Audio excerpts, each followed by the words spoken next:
NTR housing scheme అయినా క్రమబద్ధీకరణకు సంబంధించిన ఎలాంటి తాజా సమాచారం అయినా ముందు ప్రభుత్వం నుంచి వచ్చిందంటే వెంటనే ఆ సమాచారం మన పవన్ టాక్స్ తెలుగు ఛానల్ మీకైతే పూర్తి సమాచారాన్ని అందిస్తుంది. ఎప్పటికప్పుడు ఈ సమాచారం అప్డేట్ మీరు తెలుసుకుంటూ ఉండడం కోసం వెంటనే ఈ ఛానల్ని లైక్ చేసి ఇంకా ఎవరైనా మన ఛానల్ సబ్స్క్రైబ్ చేయకుంటే వెంటనే సబ్స్క్రైబ్ చేసుకోండి. హాయ్ ఫ్రెండ్స్, రాష్ట్రంలో సొంత ఇల్లు కానీ స్థలము కానీ లేని నిరుపేదలకు అతి త్వరలోనే గ్రామాల్లో 3 సెంట్లు, పట్టణాల్లో 2 సెంట్లు పంపిణీ చేయాలని రాష్ట్ర కేబినెట్లో చర్చించి నిర్ణయం తీసుకోగా ఈ సమావేశంలోనే మరో కీలక నిర్ణయం అయితే తీసుకుంది. ఏదైతే అభ్యంతరం లేని ప్రభుత్వ భూములను క్రమబద్ధీకరణ చేసి లబ్ధిదారుల పేరిటే రిజిస్ట్రేషన్ చేయాలని నిర్ణయించింది. దీనికి అతి త్వరలోనే మార్గదర్శకాలను కూడా విడుదల చేస్తోంది. ఈ క్రమబద్ధీకరణ తరువాతే ఈ గ్రామాల్లో అయినా పట్టణాల్లో అయినా నిరుపేదలై సొంత ఇల్లు కానీ స్థలము కానీ లేకుంటే వారికి ఈ యొక్క స్థలాల పంపిణీ కార్యక్రమం అయితే చేపట్టనుంది. అభ్యంతరం లేని ప్రభుత్వ భూముల క్రమబద్ధీకరణ అంటే ఇక్కడ ఎవరైతే సొంత స్థలము కానీ ఇల్లు కానీ లేకుండా చాలా కాలం పాటు ప్రభుత్వం ఇస్తుందని వేచి చూసి ఇక గత్యంతరం లేని పరిస్థితుల్లో ప్రభుత్వ స్థలాలను ఆక్రమించుకొని ఇల్లు నిర్మించుకొని నివాసం ఉంటే అలాంటి వాటిని క్రమబద్ధీకరించి వారి పేరుతోనే రిజిస్ట్రేషన్ చేస్తామని ప్రభుత్వం చెప్తూ ఉంది. ఇందుకు గాను కట్ ఆఫ్ తేదీని కూడా నిర్ణయించిందండి.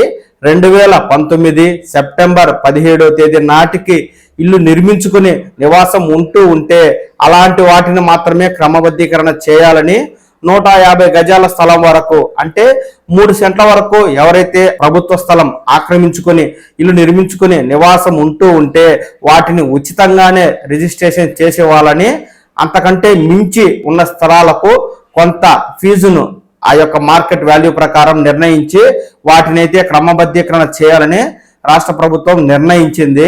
ఈ విధంగా ఆక్రమణకు గురైన ప్రభుత్వ స్థలాలను క్రమబద్ధీకరణ చేసి లబ్ధిదారుల పేరిట రిజిస్ట్రేషన్ చేసి 2 సంవత్సరాల తరువాత ఆ యొక్క స్థలంపై లబ్ధిదారులకు పూర్తి హక్కు వచ్చేలాగా ప్రభుత్వం అయితే ఈ మేరకు చర్యలు అయితే చేపట్టిందండి. ప్రభుత్వ స్థలాలను ఆక్రమించి ఇల్లు నిర్మించుకున్న వారు కొన్ని చోట్ల అంటే ఇక్కడ అర్బన్ ప్రాంతాలు విశాఖపట్నం, విజయవాడ, గుంటూరు అలాంటి చోట్ల 3 సెంట్లు, 5 సెంట్లు, 8 సెంట్లు, 10 సెంట్లు అలా ఆక్రమించుకుని ఉంటారు. అలాగే జిల్లాలోనూ రూరల్ ప్రాంతాల్లో కూడా ఇదే విధంగా ఆక్రమించుకుని ఇల్లు నిర్మించుకుని అయితే ఉంటారు.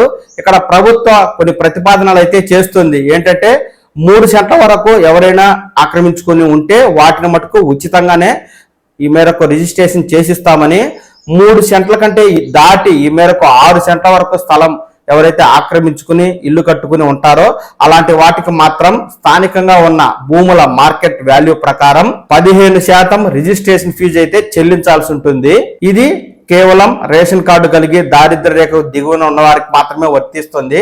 ఒకవేళ రేషన్ కార్డు లేకుండా ఉన్నత స్థితిలో ఉన్నవారు కూడా ఈ ప్రభుత్వ స్థలాన్ని ఆక్రమించుకుని ఇల్లు కట్టుకుని ఉండినట్లయితే రిజిస్ట్రేషన్ ఫీజులో దాదాపు 50% అయితే చెల్లించి ఈ మేరకు మీరు రిజిస్ట్రేషన్ అయితే చేయించుకోవాల్సి ఉంటుంది. ఇక 6 సెంట్ల నుంచి 8 సెంట్ల వరకు ఆక్రమించుకుని ఇల్లు నిర్మించుకుని నివాసం ఉంటున్న వారు మాత్రం రేషన్ కార్డు కలిగి ఉన్నవారు రిజిస్ట్రేషన్ విలువలో దాదాపు 50% అయితే చెల్లించాలి. ఇక రేషన్ కార్డు లేకుండా దారిద్ర్య రేఖకు ఎగువన ఉన్నవారైతే ఎటువంటి మినహాయింపు ఉండదు. వారు ఈ యొక్క రిజిస్ట్రేషన్ విలువను పూర్తి స్థాయిలో చెల్లించి రిజిస్ట్రేషన్ అయితే చేయించుకోవాల్సి ఉంటుంది. 450 గజాల స్థలం అంటే దాదాపు 10 సెంట్లు అంతకు మించిన స్థలాన్ని ఆక్రమించుకుని ఇల్లు కట్టుకున్న వారు రిజిస్ట్రేషన్ విలువలు అంటే స్థానికంగా స్థలాలకు ప్రభుత్వం ఇంత విలువ అని వెలకట్టి ఉంటుంది. ఆ విలువకు 5 రెట్లు రిజిస్ట్రేషన్ ఫీజుని అయితే చెల్లించి మీరైతే పట్టా పొందాల్సి ఉంటుందండి. ఈ విధంగా ప్రభుత్వ స్థలాలు ఆక్రమణకు గురైన వాటిని క్రమబద్ధీకరించడం కోసం రాష్ట్ర ప్రభుత్వం అతి త్వరలోనే నోటిఫికేషన్ జారీ చేసి లబ్ధిదారుల నుంచి దరఖాస్తులైతే తీసుకుని ఆ తర్వాత వాటిని పరిశీలించి ఆ యొక్క స్థలాల యొక్క వ్యవధి, విస్తీర్ణం, మార్కెట్ వాల్యూ ప్రకారం రిజిస్ట్రేషన్ వాల్యూ ప్రకారం ఫీజునైతే కట్టించుకుని వాటినైతే క్రమబద్ధీకరణ చేసి లబ్ధిదారుల పేరుతో రిజిస్ట్రేషన్ చేసి వారికి పట్టా ఇవ్వడంతో పాటు పట్టా పొందిన లబ్ధిదారుడు 2 సంవత్సరాల తర్వాత స్థలంపై పూర్తి హక్కులు కలిగి వాటిని విక్రయించుకునేందుకు హక్కునైతే పొందుతారు. ఈ విధంగా ఆక్రమణకు గురైన ప్రభుత్వ స్థలాలను క్రమబద్ధీకరణ చేసిన తరువాత ఈ యొక్క ప్రభుత్వ ఉచిత స్థలాల పంపిణీకై చర్యలు చేపట్టాలని రాష్ట్ర కేబినెట్ అయితే నిర్ణయించిందండి. మనకు అతి త్వరలోనే క్రమబద్ధీకరణకు నోటిఫికేషన్ మార్గదర్శకాలను రాష్ట్ర ప్రభుత్వం విడుదల చేస్తుంది.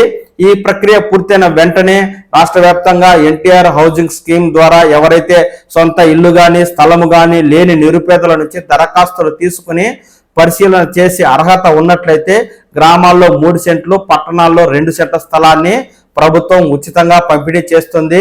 ఆ తర్వాత PM Awas Yojana, NTR housing scheme కింద వారికి ఇల్లు నిర్మించుకునేందుకు కూడా భారీగా ఆర్థిక సహాయం చేసి ఒక ఇంటివారు కావడం కోసం రాష్ట్ర ప్రభుత్వం అయితే ఆర్థిక సహాయం చేస్తుంది. ఈ ఎన్టీఆర్ హౌసింగ్ స్కీమ్ అయినా క్రమబద్ధీకరణకు సంబంధించిన ఎలాంటి తాజా సమాచారం అయినా ముందు ప్రభుత్వం నుంచి వచ్చిందంటే వెంటనే ఆ సమాచారం మన పవన్ టాక్స్ తెలుగు ఛానల్ మీకైతే పూర్తి సమాచారాన్ని అందిస్తుంది. ఎప్పటికప్పుడు ఈ సమాచారం అప్డేట్ మీరు తెలుసుకుంటూ ఉండడం కోసం వెంటనే ఈ ఛానల్ని లైక్ చేసి, ఇంకా ఎవరైనా మన ఛానల్ సబ్స్క్రైబ్ చేయకుంటే వెంటనే సబ్స్క్రైబ్ చేసుకోండి. నమస్కారం.